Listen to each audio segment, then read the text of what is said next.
ঘাটাইল উপজেলার মধুপুর উপজেলা, যে অঞ্চলের নাম শুনলেই মনে আসে আনারসের অনন্য স্বাদ ও ঘ্রাণ। এখানকার আনারস দেশের অন্য যে কোনো অঞ্চলের চেয়ে আলাদা। স্বাদে, গন্ধে ও গুণে মধুপুরের আনারস পেয়েছে দেশের শীর্ষস্থান। এ কারণেই মধুপুরকে বলা হয় আনারসের রাজধানী। বাংলাদেশের মোট উৎপাদিত আনারসের 70% আসে মধুপুর থেকে। অথচ এই আনারস চাষের ইতিহাস খুব বেশি পুরনো নয়।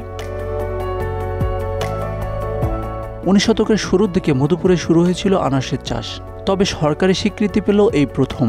মধুপুরের আনারস এখন বাংলাদেশ সরকারের পেটেন্ট, শিল্পকলা ও ট্রেডমার্ক অধিদপ্তরের অধীনে ভৌগোলিক নির্দেশিকা বা জিআই পণ্যের স্বীকৃতি পেয়েছে। গত 23 সেপ্টেম্বর মধুপুরের আনারসকে জিআই পণ্যের স্বীকৃতি সনদ দেওয়া হয়েছে।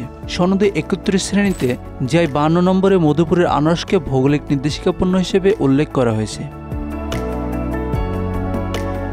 এই সনদে উল্লেখ করা হয়েছে আনারসের বিশেষত্ব শুধু এর স্বাদে নয়, বরং এর উৎপাদন অঞ্চলে ভূগোল ও পরিবেশের বিশেষ প্রভাব আছে এর গুণগত মানে। আন্তর্জাতিক বাণিজ্যে আমাদের অবস্থান শক্তিশালী করতে দেশের ঐতিহ্যবাহী পণ্যের জিআই স্বীকৃতি খুবই গুরুত্বপূর্ণ। স্থানীয়ভাবে উৎপাদিত আনারসের জিআই স্বীকৃতি লাভ মধুপুরবাসীর জন্য অত্যন্ত আনন্দের ও গর্বের বিষয়। এখন আন্তর্জাতিক বাজারে আমাদের আনারসের রপ্তানির সম্ভাবনা উন্মুক্ত হয়েছে। মধুপুরের আনারস চাষের ইতিহাস বেশ সমৃদ্ধ। 1942 সালে এই চাষের শুরু করেছিলেন একজন গারো সম্প্রদায়ের উপজাতি নারী মিজি দয়াময়ী সাংমা।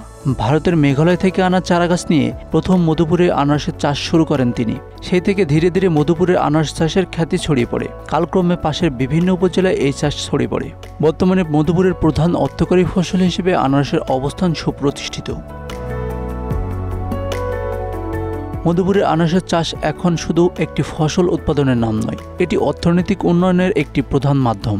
চলতি বছর জেলায় ৭,৭৭৩ হেক্টর জমিতে আনারসের চাষ হয়েছে। এর মধ্যে মধুপুর উপজেলায় চাষ হয়েছে ৬,৬৩০ হেক্টর জমিতে। মধুপুরের পাশাপাশি ঘাটাইল উপজেলাতেও আনারসের ব্যাপক চাষ হচ্ছে। ঘাটাইলে চাষ করা হয়েছে ১,১৪০ হেক্টর জমিতে।